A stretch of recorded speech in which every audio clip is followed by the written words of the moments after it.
अथ श्री लक्ष्मी कवचं विनियोगः। ॐ अस्य श्री लक्ष्मी कवच स्तोत्रस्य श्री ईश्वरो देवता अनुष्टुप् छन्दः श्री लक्ष्मी प्रीत्यर्थे पाठे विनियोगः। ॐ लक्ष्मी मे चाग्रतः पातु कमला पातु पृष्ठतः नारायणी शीर्षदेशे सर्वांगे श्रीस्वरूपिणी रमापत्नी तु प्रत्यंगे सदा वतुरमेश्वरी विशालाक्षी योगमाया कौमारी चक्रणी तथा जयदात्री धनदात्री पाशाक्षमालिनी शुभा हरिप्रिया हरिरामा जयंकरी महोदरी कृष्णपरायणा देवी श्रीकृष्ण मनमोहिनी जयंकरी महारौद्री सिद्धिदात्री शुभंकरी सुखदा मोक्षदा देवी चित्रकूट निवासिनी भयं हरतु भक्तानां भवबन्धं विमज्जतु कवचं तन्महापुण्यं यः पठेत् भक्तिसंयुतः त्रिसन्ध्यमेकसन्ध्यं वा मुच्यते सर्वसङ्कटात्। एतत् कवचस्य पठनं धनपुत्रविवर्धनं भीतिर्विनाशनस्यैव त्रिषु लोकेषु कीर्तितं। भूर्जपत्रे समालिख्य रोचना कुङ्कुमेन तु धारणाङ्गलदेशे च सर्वसिद्धिर्भविष्यति। अपुत्रो लभते पुत्रा धनार्थी लभते धनं मोक्षार्थी मोक्षमवाप्नोति कवचस्य प्रसादतः। गर्भणी लभते पुत्रां वन्ध्या च गर्भणी भवेत् धार्येद्य विकण्ठे च अथवा वामबाहुके। यः पठे नियतं भक्त्या स एव विष्णुवद्भवेत् मृत्युव्याधिभयं तस्य नास्ति किञ्चिन्महीतले। पठेद्वापि शृणुयात् श्रावयेद्यति सर्वपापविमुक्तस्तु लभते परमां गतिं। संकटे विपते घोरे तथा च गहने वने राजद्वारे च नौकायां तथा च रणमध्यतः पठनाद्धारणादस्य जयमवाप्नोति निश्चितम्। अपुत्रा च तथा वन्ध्या त्रिपक्षां शृणुयाद्यति सुपुत्रं लभते सा तु दीर्घायुष्कां यशस्विनं। शृणुयाद्यः शुद्धबुद्ध्या दौमासु विप्रवक्त्रतः सर्वान् कामानमवाप्नोति सर्वबन्धान् विमुच्यते। मृतवत्सा जीववत्सा त्रिमासं श्रवणं यदि रोगी रोगात् विमुच्येत पठनान्मासमध्यतः। लिखित्वा भोर्जपत्रे च अथवा ताडपत्रके स्थापयेन्नियतं गेहे नाग्निचौरभयं क्वचित्। शृणुयाद्धारयेद्वापि पठेद्वा पाठयेद्यपि यः पुमान् सततं तस्मिन् प्रसन्नाः सर्वदेवता।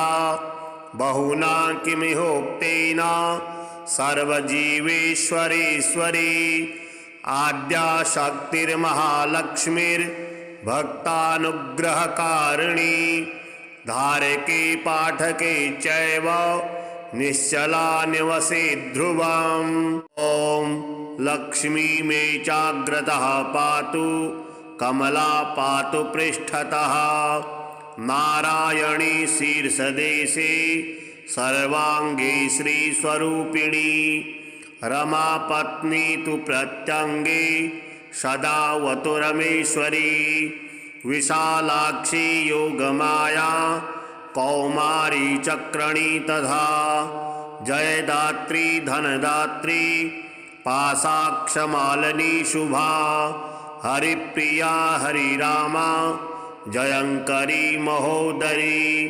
कृष्णपरायणा देवी श्रीकृष्णमनमोहिनी जयंकरी महारौद्री सिद्धिदात्री शुभंकरी सुखदा मोक्षदा देवी चित्रकूटनिवासिनी भयं हरतु भक्तानां भवबन्धं विमच्यतु कवचं तन्महापुण्यं यः पठेत् भक्तिसंयुतः त्रिसन्ध्यमेकसन्ध्यं वा मुच्यते सर्वसङ्कटात् एतत् कवचस्य पठनं धनपुत्रविवर्धनं भीतिर्विनाशनस्यैव त्रिषु लोकेषु कीर्तितं भूर्जपत्रे समालिख्य रोचना कुङ्कुमेन तु धारणाङ्गलदेशे च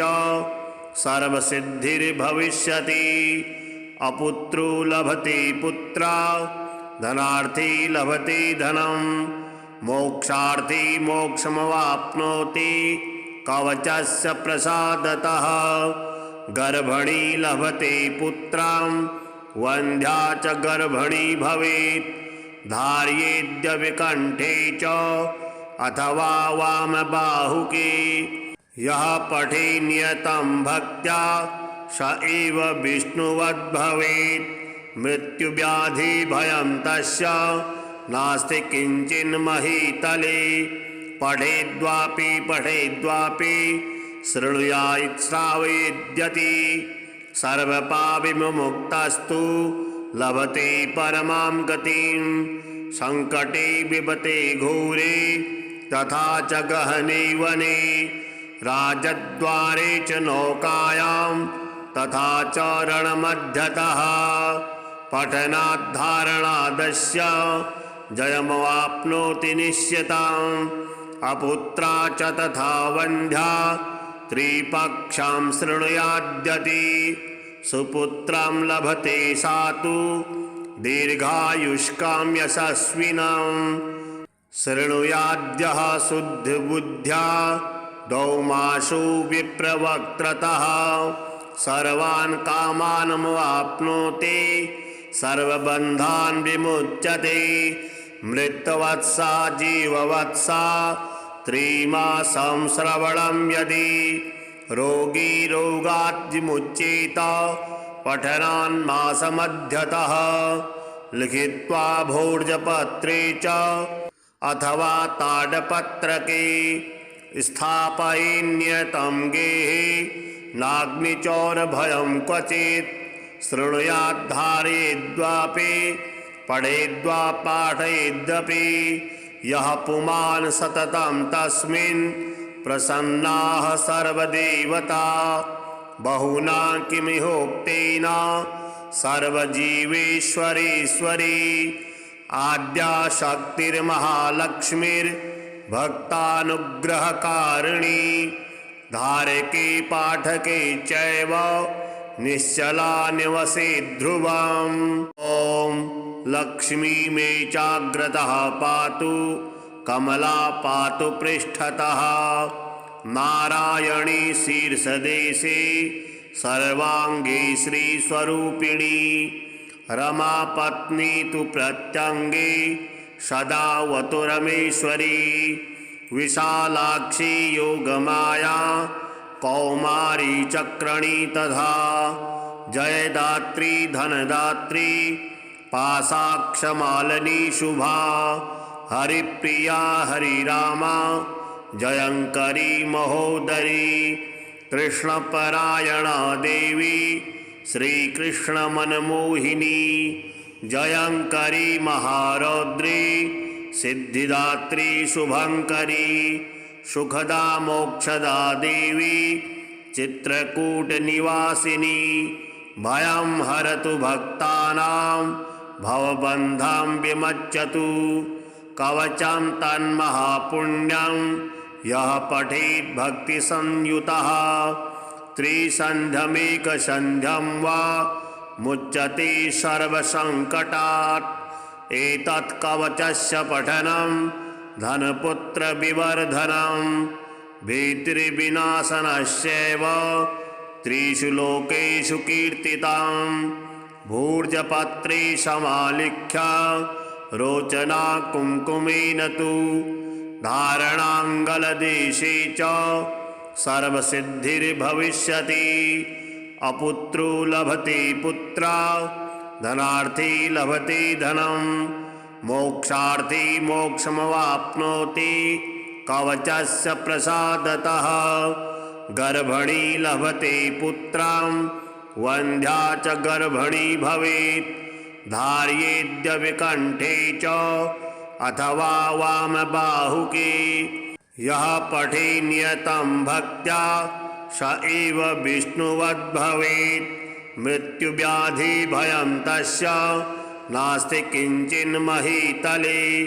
पठेद्वापि शृणुयात् श्रावयेद्यति सर्वपापविमुक्तस्तु लभते परमां गतिं।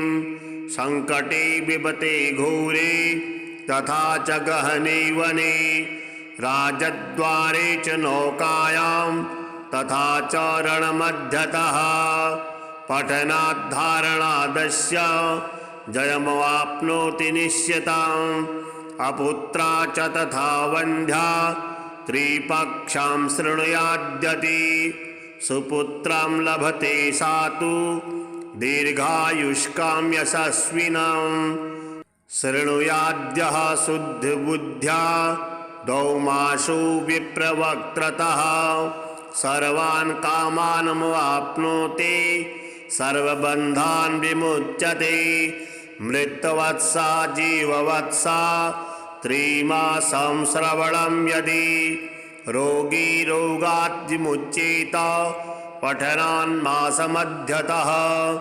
लिखित्वा भोर्जपत्रे च अथवा ताडपत्रके स्थापयेन्नियतं गेहे नाग्निचौरभयं क्वचित्। शृणुयाद्धारयेद्वापि पठेद्वा पाठयेद्यपि यः पुमान् सततं तस्मिन् प्रसन्नाः सर्वदेवता। बहुना किमिहोक्तेन सर्वजीवेश्वरेश्वरी आद्या शक्तिर्महालक्ष्मीर्भक्तानुग्रहकारिणी धारके पाठके चैव निश्चला निवसे ध्रुवम्। ॐ लक्ष्मी मे चाग्रतः पातु कमला पातु पृष्ठतः नारायणी शीर्षदेशे सर्वाङ्गे श्रीस्वरूपिणी रमापत्नी तु प्रत्यङ्गे सदा वतुरमेश्वरी विशालाक्षी योगमाया कौमारी चक्रणी तथा जयदात्री धनदात्री पाशाक्षमालिनी शुभा हरिप्रिया हरिरामा जयंकरी महोदरी कृष्णपरायणा देवी श्रीकृष्णमनमोहिनी जयंकरी महारौद्री सिद्धिदात्री शुभंकरी सुखदा मोक्षदा देवी चित्रकूटनिवासिनी भयं हरतु भक्तानां भवबन्धं विमच्यतु कवचं तन्महापुण्यं यः पठेत् भक्तिसंयुतः त्रिसन्ध्यमेकसन्ध्यं वा मुच्यते सर्वसङ्कटात्। एतत् कवचस्य पठनं धनपुत्रविवर्धनं भीतिर्विनाशनस्यैव त्रिषु लोकेषु कीर्तितं। भूर्जपत्रे समालिख्य रोचना कुङ्कुमेन तु धारणाङ्गलदेशे च सर्वसिद्धिर्भविष्यति। अपुत्रो लभते पुत्रा धनार्थी लभते धनं मोक्षार्थी मोक्षमवाप्नोति कवचस्य प्रसादतः गर्भणी लभते पुत्रां वन्ध्या च गर्भणी भवेत् धार्येद्य विकण्ठे च अथवा वामबाहुके यः पठे नियतं भक्त्या स एव विष्णुवद्भवेत् मृत्युव्याधिभयं तस्य नास्ति किञ्चिन्महीतले पठेद्वापि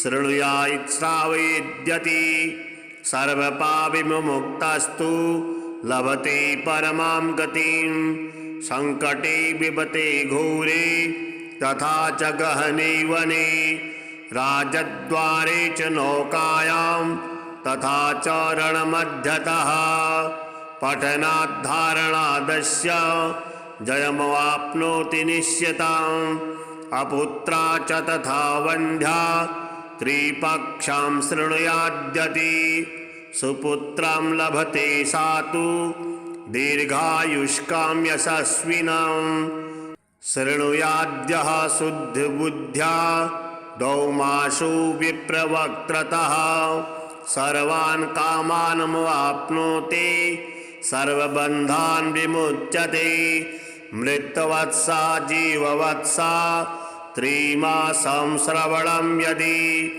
रोगी रोगात् विमुच्येत पठनान्मासमध्यतः लिखित्वा भोजपत्रे च अथवा ताडपत्रके स्थापयेन्यतं गेहे नाग्निचौरभयं क्वचित् शृणुयाद्धारयेद्वापि पठेद्वा पाठयेदपि यः पुमान् सततं तस्मिन् प्रसन्नाः सर्वदेवता बहुना किमिहोक्तेन सर्वजीवेश्वरेश्वरी आद्या शक्तिर्महालक्ष्मीर्भक्तानुग्रहकारिणी धारके पाठके चैव निश्चला निवसे ध्रुवम् ॐ लक्ष्मी मे चाग्रतः पातु कमला पातु पृष्ठतः नारायणी शीर्षदेशे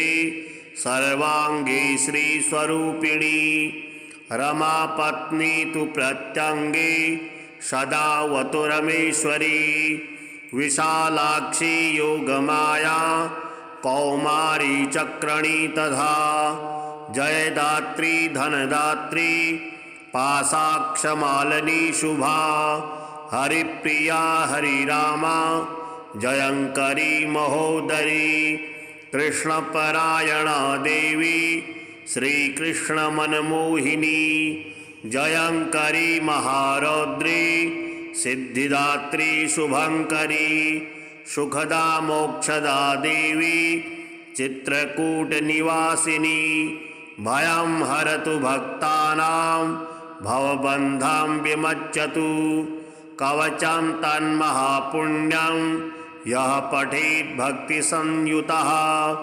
त्रिसन्ध्यमेकसन्ध्यं वा मुच्यते सर्वसङ्कटात् एतत् कवचस्य पठनं धनपुत्रविवर्धनं भीतिर्विनाशनस्यैव त्रिषु लोकेषु कीर्तितं भूर्जपत्रे समालिख्य रोचना कुङ्कुमेन तु धारणाङ्गलदेशे च सर्वसिद्धिर्भविष्यति अपुत्रो लभते पुत्रा धनार्थी लभते धनं मोक्षार्थी मोक्षमवाप्नोति कवचस्य प्रसादतः गर्भणी लभते पुत्रां वन्ध्या च गर्भणी भवेत् धार्येद्य विकण्ठे च अथवा वामबाहुके यः पठे नियतं भक्त्या स एव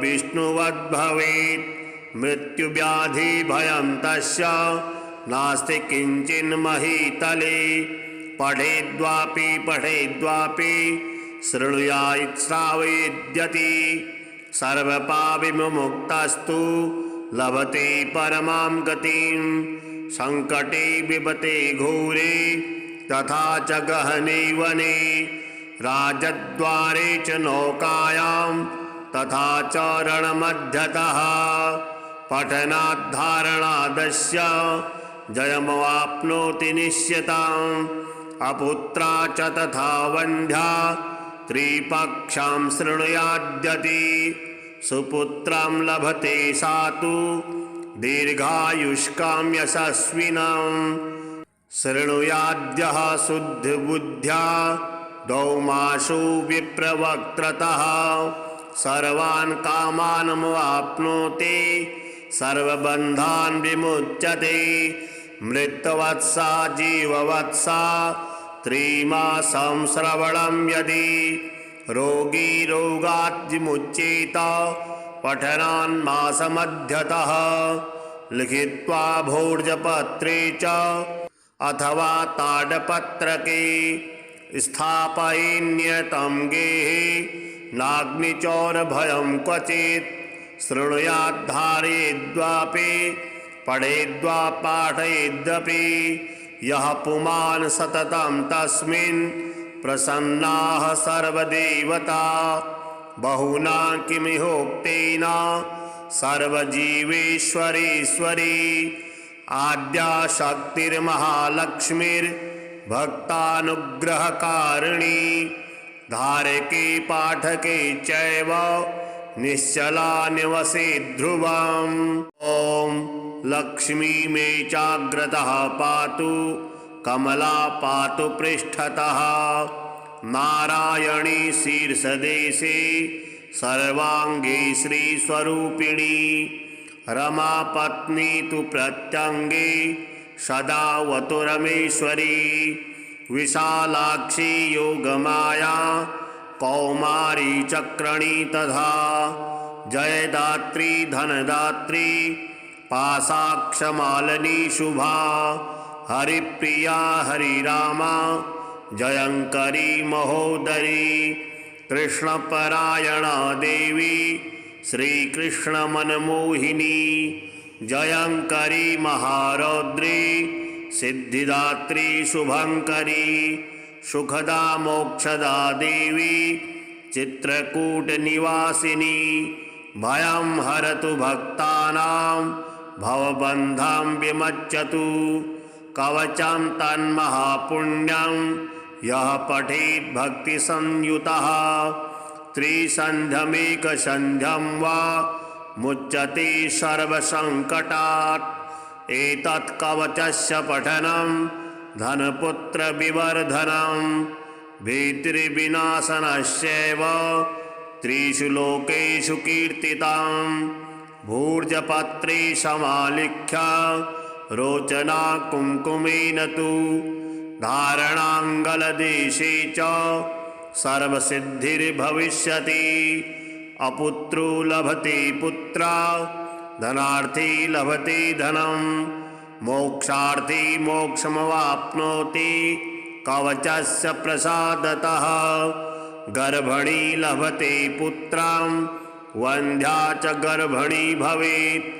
धार्येद्य विकण्ठे च अथवा वामबाहुके यः पठे नियतं भक्त्या स एव विष्णुवद्भवेत् मृत्युव्याधिभयं तस्य नास्ति किञ्चिन्महीतले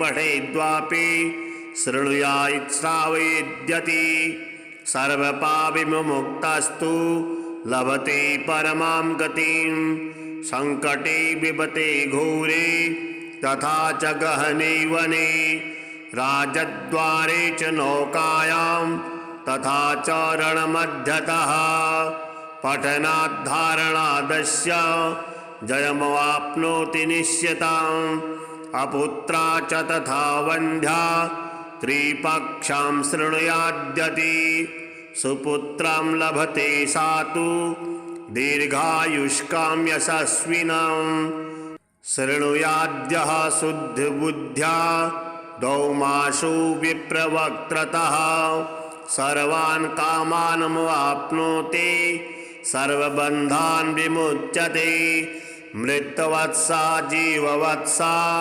त्रिमासं श्रवणं यदि रोगी रोगात् विमुच्येत पठनान्मासमध्यतः लिखित्वा भोजपत्रे च अथवा ताडपत्रके स्थापयेन्यतं गेहे नाग्निचौरभयं क्वचित् शृणुयाद्धारयेद्वापि पठेद्वा पाठयेद्यपि यः पुमान् सततं तस्मिन् प्रसन्नाः सर्वदेवता बहुना किमिहोक्तेन सर्वजीवेश्वरेश्वरी आद्या शक्तिर्महालक्ष्मीर्भक्तानुग्रहकारिणी धारके पाठके चैव निश्चला निवसे ध्रुवम्। ॐ लक्ष्मी मे चाग्रतः पातु कमला पातु पृष्ठतः नारायणी शीर्षदेशे सर्वांगे श्रीस्वरूपिणी रमा पत्नी तु प्रत्यंगे सदा वतुरमेश्वरी विशालाक्षी योगमाया कौमारी चक्रणी तथा जयदात्री धनदात्री पाशाक्षमालिनी शुभा हरिप्रिया हरिरामा जयंकरी महोदरी कृष्णपरायणा देवी श्रीकृष्णमनमोहिनी जयंकरी महारौद्री सिद्धिदात्री शुभंकरी सुखदा मोक्षदा देवी चित्रकूटनिवासिनी भयं हरतु भक्तानां भवबन्धं विमज्जतु कवचं तन्महापुण्यं यः पठेत् भक्तिसंयुतः त्रिसन्ध्यमेकसन्ध्यं वा मुच्यते सर्वसङ्कटात् एतत् कवचस्य पठनं धनपुत्रविवर्धनं भीतिर्विनाशनस्यैव त्रिषु लोकेषु कीर्तितं भूर्जपत्रे समालिख्य रोचना कुङ्कुमेन तु धारणाङ्गलदेशे च सर्वसिद्धिर्भविष्यति अपुत्रो लभते पुत्रा धनार्थी लभते धनं मोक्षार्थी मोक्षमवाप्नोति कवचस्य प्रसादतः गर्भणी लभते पुत्रां वन्ध्या च गर्भणी भवेत् धार्येद्य विकण्ठे च अथवा वामबाहुके यः पठे नियतं भक्त्या स एव विष्णुवद्भवेत् मृत्युव्याधिभयं तस्य नास्ति किञ्चिन्महीतले पठेद्वापि पठेद्वापि शृणुयात् श्रावयेद्यति सर्वपापविमुक्तस्तु लभते परमां गतिं संकटे विपते घोरे तथा च गहने वने राजद्वारे च नौकायां तथा च रणमध्यतः पठनाद्धारणादस्य जयमवाप्नोति निश्चितम् अपुत्रा च तथा वन्ध्या त्रिपक्षां शृणुयाद्यति सुपुत्रं लभते सा तु दीर्घायुष्कां यशस्विनं शृणुयाद्यः शुद्धबुद्ध्या दौमासु विप्रवक्त्रतः सर्वान् कामानमवाप्नोति सर्वबन्धान् विमुच्यते मृतवत्सा जीववत्सा त्रिमासं श्रवणं यदि रोगी रोगात् विमुच्येत पठनान्मासमध्यतः लिखित्वा भोजपत्रे च अथवा ताडपत्रके स्थापयेन्यतं गेहे नाग्निचौरभयं क्वचित् शृणुयाद्धारयेद्वापि पठेद्वा पाठयेद्यपि यः पुमान् सततं तस्मिन् प्रसन्नाः सर्वदेवता बहुना किमिहोक्तेन सर्वजीवेश्वरेश्वरी आद्या शक्तिर्महालक्ष्मीर्भक्तानुग्रहकारिणी धारके पाठके चैव निश्चला निवसे ध्रुवम्। ॐ लक्ष्मी मे चाग्रतः पातु कमला पातु पृष्ठतः। नारायणी शीर्षदेशे सर्वांगे श्रीस्वरूपिणी। रमा पत्नी तु प्रत्यंगे सदा वतुरमेश्वरी। विशालाक्षी योगमाया कौमारी चक्रणी तथा। जयदात्री धनदात्री पाशाक्षमालिनी शुभा। हरिप्रिया हरिरामा जयंकरी महोदरी। कृष्णपरायणा देवी श्रीकृष्णमनमोहिनी। जयंकरी महारौद्री सिद्धिदात्री शुभंकरी। सुखदा मोक्षदा देवी चित्रकूटनिवासिनी। भयं हरतु भक्तानां भवबन्धं विमज्जतु। कवचं तन्महापुण्यं यः पठेत् भक्तिसंयुतः। त्रिसन्ध्यमेकसन्ध्यं वा मुच्यते सर्वसङ्कटात्। एतत् कवचस्य पठनं धनपुत्रविवर्धनं। भीतिर्विनाशनस्यैव त्रिषु लोकेषु कीर्तितं। भूर्जपत्रे समालिख्य रोचना कुङ्कुमेन तु। धारणाङ्गलदेशे च सर्वसिद्धिर्भविष्यति। अपुत्रो लभते पुत्रा धनार्थी लभते धनं। मोक्षार्थी मोक्षमवाप्नोति कवचस्य प्रसादतः। गर्भणी लभते पुत्रां वन्ध्या च गर्भणी भवेत्। धार्येद्य कंठे च अथवा वामबाहुके। यः पठे नियतं भक्त्या स एव विष्णुवद्भवेत्। मृत्युव्याधिभयं तस्य नास्ति किञ्चिन्महीतले। पठेद्वापि पठेद्वापि शृणुयात् श्रावयेद्यति। सर्वपापविमुक्तस्तु लभते परमां गतिं। संकटे विपते घोरे तथा च गहने वने। राजद्वारे च नौकायां तथा च रणमध्यतः। पठनाद्धारणादस्य जयमवाप्नोति निश्चितम्। अपुत्रा च तथा वन्ध्या त्रिपक्षां शृणुयाद्यति। सुपुत्रं लभते सा तु दीर्घायुष्कां यशस्विनम्। शृणुयाद्यः शुद्धबुद्ध्या दौमासु विप्रवक्त्रतः। सर्वान् कामानमवाप्नोति सर्वबन्धान् विमुच्यते। मृतवत्सा जीववत्सा त्रिमासं श्रवणं यदि। रोगी रोगात् विमुच्येत पठनान्मासमध्यतः। लिखित्वा भोर्जपत्रे च अथवा ताडपत्रके।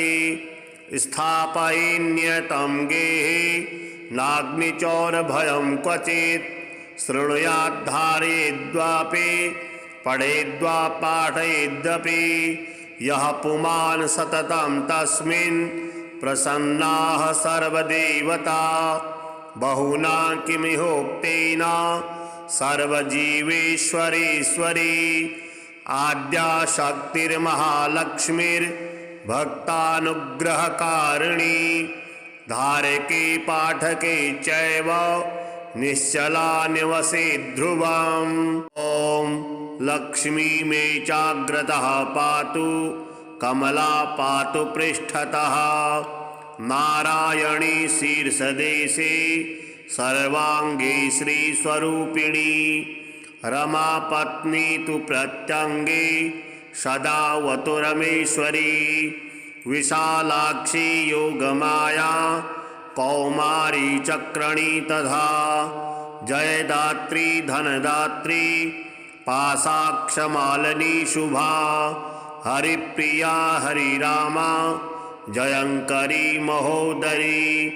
कृष्णपरायणा देवी श्रीकृष्णमनमोहिनी जयंकरी महारौद्री सिद्धिदात्री शुभंकरी सुखदा मोक्षदा देवी चित्रकूटनिवासिनी भयं हरतु भक्तानां भवबन्धं विमज्जतु कवचं तन्महापुण्यं यः पठेत् भक्तिसंयुतः त्रिसन्ध्यमेकसन्ध्यं वा मुच्यते सर्वसङ्कटात् एतत् कवचस्य पठनं धनपुत्रविवर्धनं भीतिर्विनाशनस्यैव त्रिषु लोकेषु कीर्तितं भूर्जपत्रे समालिख्य रोचना कुङ्कुमेन तु धारणाङ्गलदेशे च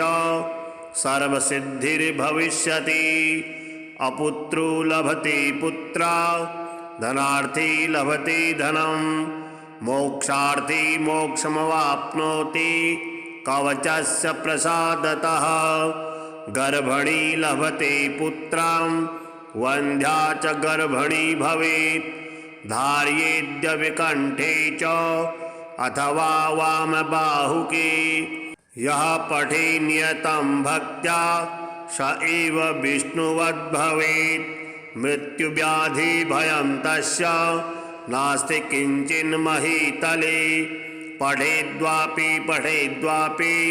शृणुयात् श्रावयेद्यति सर्वपापविमुक्तस्तु लभते परमां गतिं संकटे विपते घोरे तथा च गहने वने राजद्वारे च नौकायां तथा च रणमध्यतः पठनाद्धारणादस्य जयमवाप्नोति निश्चितम् अपुत्रा च तथा वन्ध्या त्रिपक्षां शृणुयाद्यति सुपुत्रं लभते सा तु दीर्घायुष्कां यशस्विनं शृणुयाद्यः शुद्धबुद्ध्या दौमासु विप्रवक्त्रतः सर्वान् कामानमवाप्नोति सर्वबन्धान् विमुच्यते मृतवत्सा जीववत्सा त्रिमासं श्रवणं यदि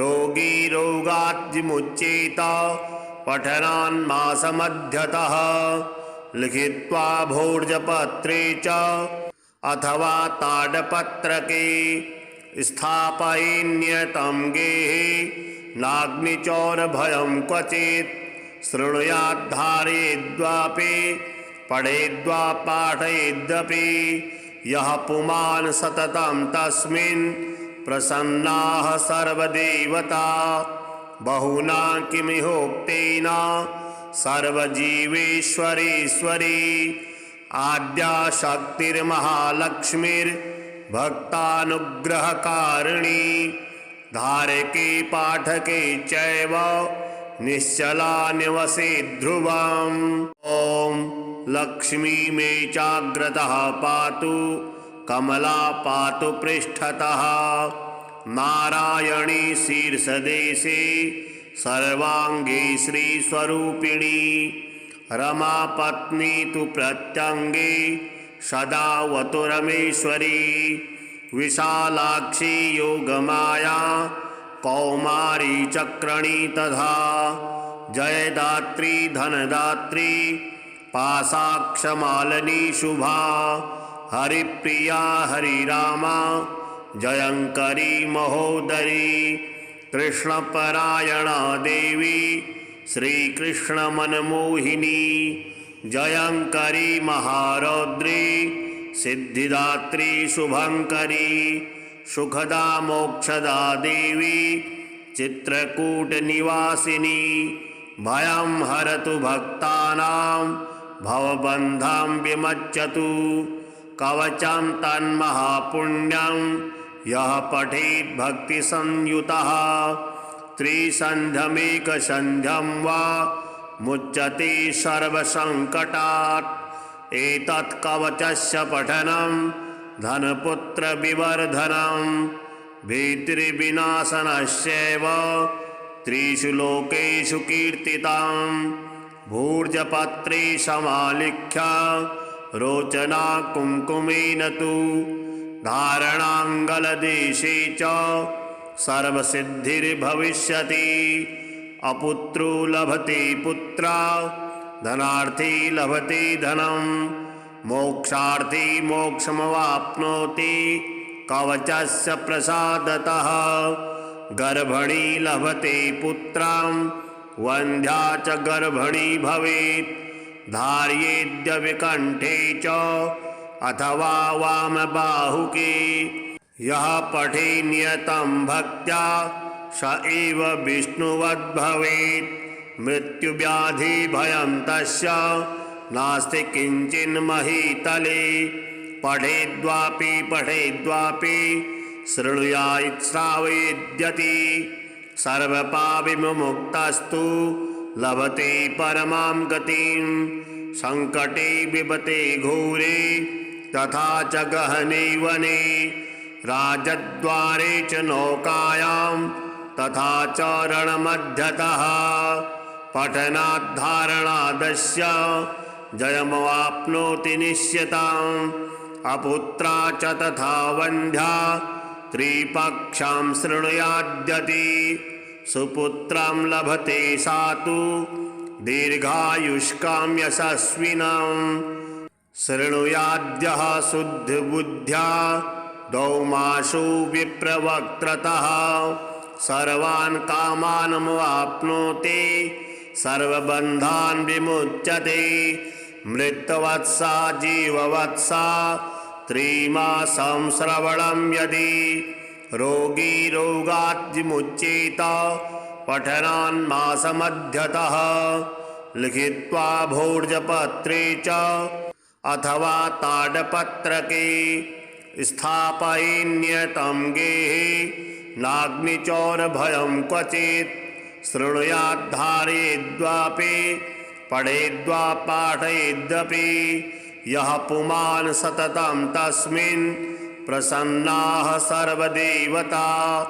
बहुना किमिहोक्तेन सर्वजीवेश्वरेश्वरी आद्या शक्तिर्महालक्ष्मीर्भक्तानुग्रहकारिणी धारके पाठके चैव निश्चला निवसे ध्रुवम्।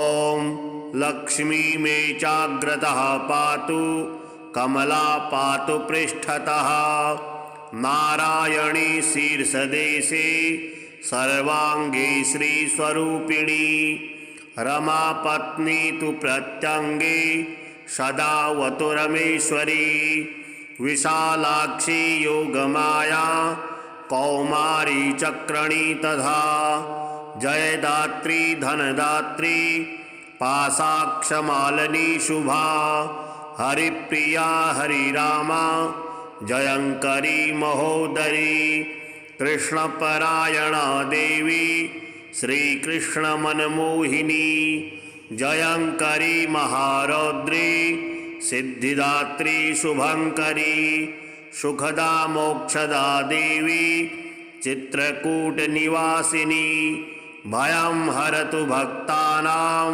भवबन्धं विमज्जतु कवचं तन्महापुण्यं यः पठेत् भक्तिसंयुतः त्रिसन्ध्यमेकसन्ध्यं वा मुच्यते सर्वसङ्कटात् एतत् कवचस्य पठनं धनपुत्रविवर्धनं भीतिर्विनाशनस्यैव त्रिषु लोकेषु कीर्तितं भूर्जपत्रे समालिख्य रोचना कुङ्कुमेन तु धारणाङ्गलदेशे च सर्वसिद्धिर्भविष्यति। अपुत्रो लभते पुत्रा धनार्थी लभते धनं मोक्षार्थी मोक्षमवाप्नोति कवचस्य प्रसादतः। गर्भणी लभते पुत्रां वन्ध्या च गर्भणी भवेत् धार्येद्य विकण्ठे च अथवा वामबाहुके। यः पठे नियतं भक्त्या स एव विष्णुवद् भवेत् मृत्युव्याधिभयं तस्य नास्ति किञ्चिन्महीतले पठेद्वापि पठेद्वापि शृणुयात् श्रावयेद्यति सर्वपापविमुक्तस्तु लभते परमां गतिं संकटे विपते घोरे तथा च गहने वने राजद्वारे च नौकायां तथा च रणमध्यतः पठनाद्धारणादस्य जयमवाप्नोति निश्चिताम् अपुत्रा च तथा वन्ध्या त्रिपक्षां शृणुयाद्यति सुपुत्रं लभते सा तु दीर्घायुष्कां यशस्विनम् शृणुयाद्यः शुद्धबुद्ध्या दौमासु विप्रवक्त्रतः सर्वान् कामानमवाप्नोति सर्वबन्धान् विमुच्यते मृतवत्सा जीववत्सा त्रिमासं श्रवणं यदि रोगी रोगात् विमुच्येत पठनान्मासमध्यतः लिखित्वा भोर्जपत्रे च अथवा ताडपत्रके स्थापयेन्यतं गेहे नाग्निचौरभयं क्वचित् शृणुयाद्धारयेद्वापि पठेद्वा पाठयेद्यपि यः पुमान् सततं तस्मिन् प्रसन्नाः सर्वदेवता बहुना किमिहोक्तेन सर्वजीवेश्वरेश्वरी आद्या शक्तिर्महालक्ष्मीर्भक्तानुग्रहकारिणी धारके पाठके चैव निश्चला निवसेत् ध्रुवम्।